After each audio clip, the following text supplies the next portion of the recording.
Okay, good morning or afternoon or evening, whatever time it is, wherever you're at. Welcome to Tax School Tutoring, and it's free, free, free, free. I wanted to talk a minute about why I do this. I've brought it up a couple of times in some other videos.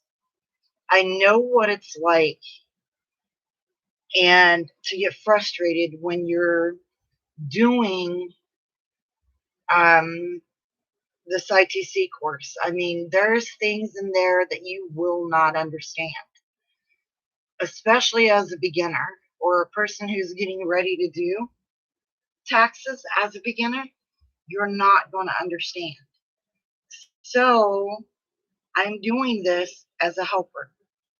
Free time, plus to build up my confidence a little bit about being 100% virtual. Um, I think it will help me in the long run, but I think it's going to help you as well. Because the more you ask me questions, the more I need to know up here to help you. So, this is what I'm going to do. Before I start today, I'm going to tell you a little bit about me. I was a teacher for almost 25 years and I retired. And then things happen and you're not quite comfortable in certain positions. And I got too much light going on. Maybe that'll help. I have a little bit too much light going, but I wanted something different. I didn't know what. And then I realized I went in to do my taxes, and one of the managers there said, "Well, why don't you work for us as a receptionist?" And I'm like, "Okay, I'll do that." And I did it. And while I was there, I was learning so much about this trade that I wanted in. And I did it. I went to the school. Now I didn't pass perfectly because a lot of it I didn't understand, but I passed and I stuck with it and I worked on it and I knew what I needed to fix, like iris, which we're going to get into. That'll be the next chapter. What does IRA really mean? IRA.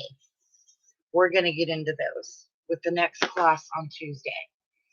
But I wanted to, I guess, tell you that as uncomfortable as I was when I walked into the office the first time, and I was, here I was in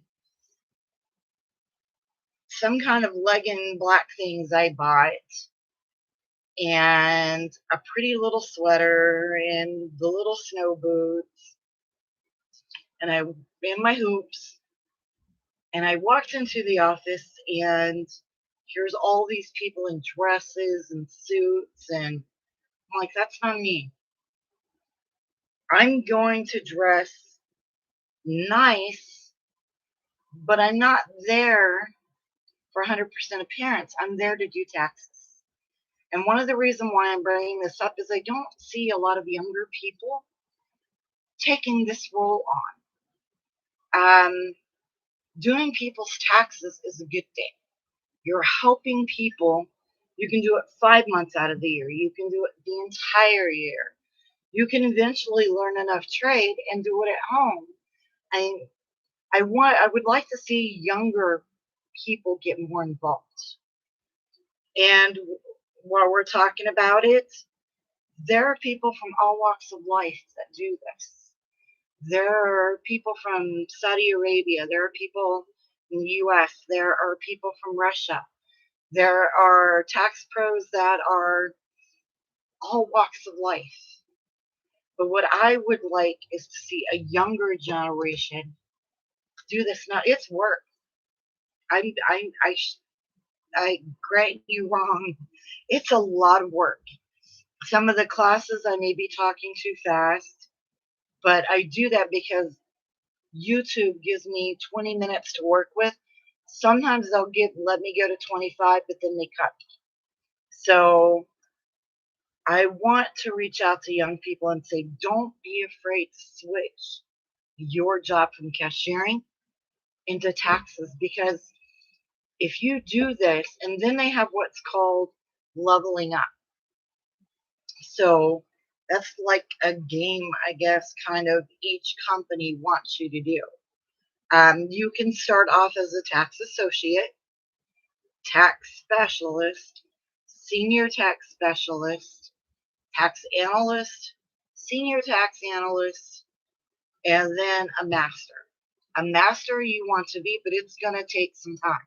You're not going to be able to do that in your first year.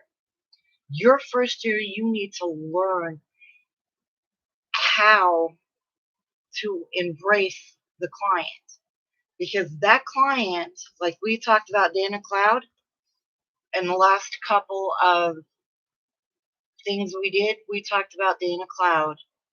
She's your client. Now, that's one client. Say you have 10 clients. Those 10 clients are going to return every year. It's a return around game. They're going to come back to you. But if you can't give Dana client the information she needs, she's going to go to another tax preparer. The object is, it's like a chess game. You have the knowledge, but without a client, you're not going to go anywhere. Establish your clients. And the way you do that is by easing your way into this. Don't assume you're a master in the first 2 years. You're not going to be. You may have a master title, like by the end of next April, I will be a senior tax specialist. And then I'm going to head into tax analyst before the end of the year. I decided for me that I wanted to take on the responsibility of learning the trade step at a time.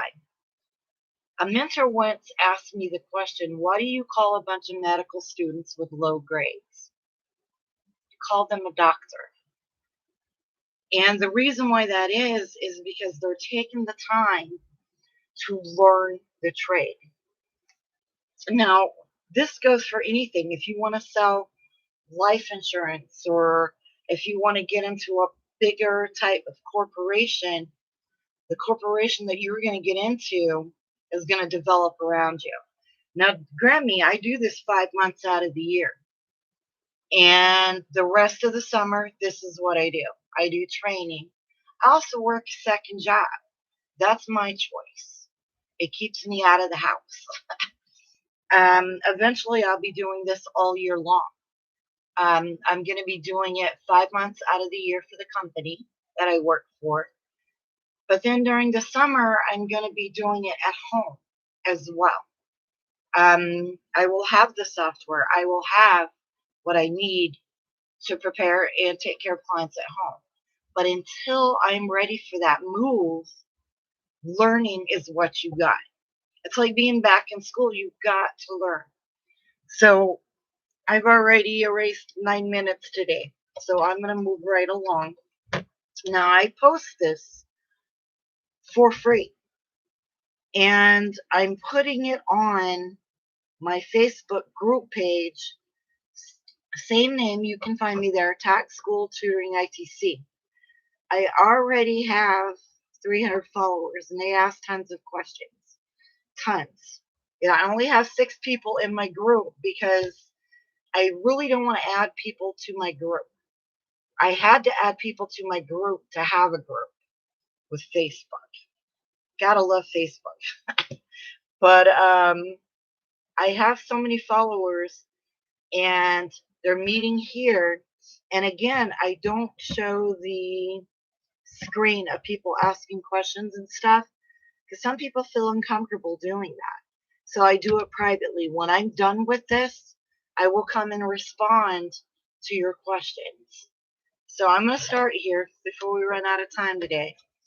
Passive income. I'm going to explain what that means to you.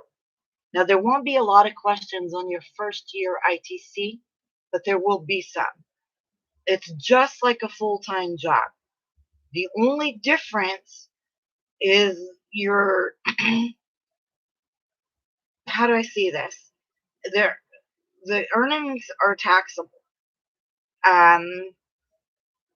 Earnings is divided from rental property, limited partnership, and others which is performed in current rule activities. Meaning, and I'm going to put this in plain English, passive income is kind of like, okay, I worked for your company and you don't want to, I worked for rental property, I worked for a partnership, but I wasn't active. So what I did was I turned it around a little bit to make it maybe make more sense to you, because I did not understand this passive and non-passive income. And I'm going to write the definitions on my Facebook page because it's important to know that they have terms for taxes. And even though you have the software in front of you, you need to know what it means, because if a person comes in with a passive income, you're going to need to know where to put that. And we'll get more in details with that at another time. This is kind of pushing the envelope a little bit. The next one is KIDDIE tax. And it's including capital gains, tax and minors, children's unearned income. Meaning, if a child goes out in the summertime and they have sells lemonade and candies and this and that and the next thing, but they made over 2,200, that's going to be the limit for 2021. It doesn't fall on them. It goes into the parents' tax rate. So the children aren't penalized for that. Now, another thing is if the parents have capital gains or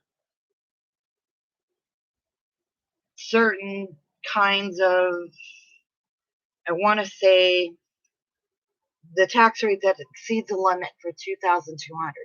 Now, if the parents are putting out for capital gains, investments, this, that, the next thing, and the child's only 8 years old, the child's going to have an income. So that's where this KIDDIE tax comes in play. And it's important to read and research that. It's not a lot on the first ITC class, but there are a couple test questions in there about the definition of KIDDIE tax. Now keep in mind that 2,200 is for 2021. Schedule C, income expenses to calculate the business profit or loss from business. Schedule D, Uber expenses for Lyft. We were talking about this and I'm going to bring it up again. Schedule D is expenses for what it takes. Say like if you're a taxi driver and this is how you make money. You're an Uber, you're a Lyft, you're an Instacart, you're a delivery person who depends on this. Schedule D is important to fill out for your client because they may have driven an Uber forever for the entire year, but they're going to have expenses. How much gas did they use? How much did they have to replace anything in the vehicle? Was it their vehicle? Was it the company's vehicle? A lot of unanswered questions there. But we'll get in more into the Schedule D later. Schedule F, farms. You're not going to get a lot of questions on the farming thing, but that's what it's for. Schedule F farms is for expenses for the farms, for the 1040. And then the next thing we'll get into, another thing I want to get into is depreciation. Because even though there's not a lot of questions for depreciation on the ITC, there are going to be questions. And I want to explain why depreciation is so important when you're doing taxes. What I am doing is I'm breaking the taxes down. So it's easier for you to find and trade your first year. So I'm going to start. I have three scenarios. Jade Smith worked as a cashier. She made $38,000. Could she itemize? Could she? What is she going to itemize with? This is one of those scenarios in your book, in your training books and stuff that ask you, what ifs? What if? What if? So Jade Smith worked as a cashier. She made $38,000. Could she itemize? Don't ask yourself beyond that. Read the question. I put all these questions, I posted these scenarios for a reason. They are on my Facebook group page. The next one, Rick Porter. He's retired and claims Social Security. He is 60. He's claiming $17,000. Could he itemize? This is where they talk about read. Because if you are reading or listening to what I just said, and I'm going to repeat it, ask yourself, what could I do in this situation? What would be best? Rick Porter is retired and claims Social Security. I can't talk. Hold on. Social Security. He is 60 years old. Could he itemize? He's claiming $17,000. What do I need to do with this? So tonight, when I'm writing, I'll probably do it this weekend. But tonight, I'm going to take a break tonight.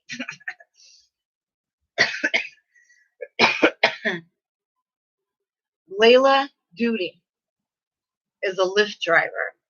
What does she file with besides the 1040? Now, we've been talking about this. We've been talking about it because Lyft drivers, Uber drivers, Instacart, and there are others. There's the Postmates. There's people who deliver need to be asking about expenses and why. We just went over that. The expenses is to calculate their business expense. Most Uber drivers have expenses. They have how much gas did they use? How much fuel did they put in? How far did they go? Does their company cover that? Or did they cover that? If you're a regular person just wanting to learn about your business, then you should be following this too, because you can learn what you need to help you at the end of tax time. Layla Duty is a Lyft driver. What does she file with besides a 1040? And like I said, I will post the answer to these probably over the weekend, maybe even tomorrow night. But I'm going to go back to the ones that I've done because I've posted all these on here. We started with Mike Torres. What did we do with Mike Torres? He makes $47,000 a year. Not married, single. What is the most important thing that we need when we do a 1040? Even when you're filling it out, make sure the names match. Sometimes when you're doing the name, you put in, oh, Mike Torres said his name was Mike Torres. But then you get to a Social Security card, and that doesn't match. The IRS will turn it down. I assure you, it's happened to me. It's happened to other tax pros. It will happen again. And some people change their names. Um, say, for example, if you're married, recently married, and you need go in and you got to file separately because you only been married November, December, but you want to marry filing jointly, you have to watch the name because the name for that year on the checks may be different than the name you're posting on the names that you're posting on your 1040. So next edition, we're going to talk about IRAs. IRAs, 401k. Let me write this down so I don't forget because you know I got so much information in my brain. So I have to write this stuff down. And I'm going to start a clean slate here. If I can find one. I'm going to start with IRAs, 401ks, 403bs, and I'm going to stop there because that's what you need to know. And see, IRA was my biggest heart drop. That's why I missed maybe 3 questions with IRA, and that about killed me. So I'm going to go over that, and then we're going to come back to the scenarios that we've been working on. The 3 scenarios I just gave you. For the ones who don't look at my Facebook page, I'm going to go back to those.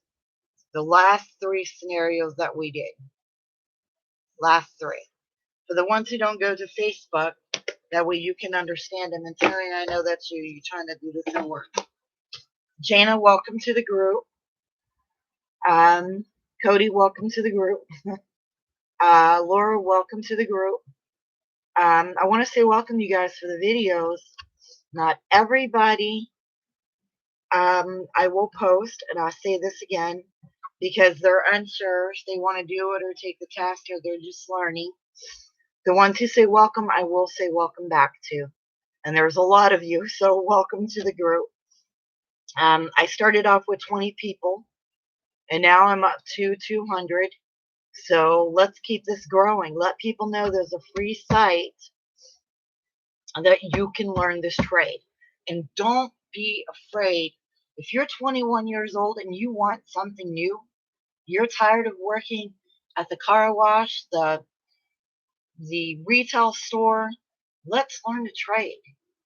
This is a good trade. Good money. You can do it 5 months out of the year, work that car wash the entire summer. It's something that you constantly need to stay on top of, though.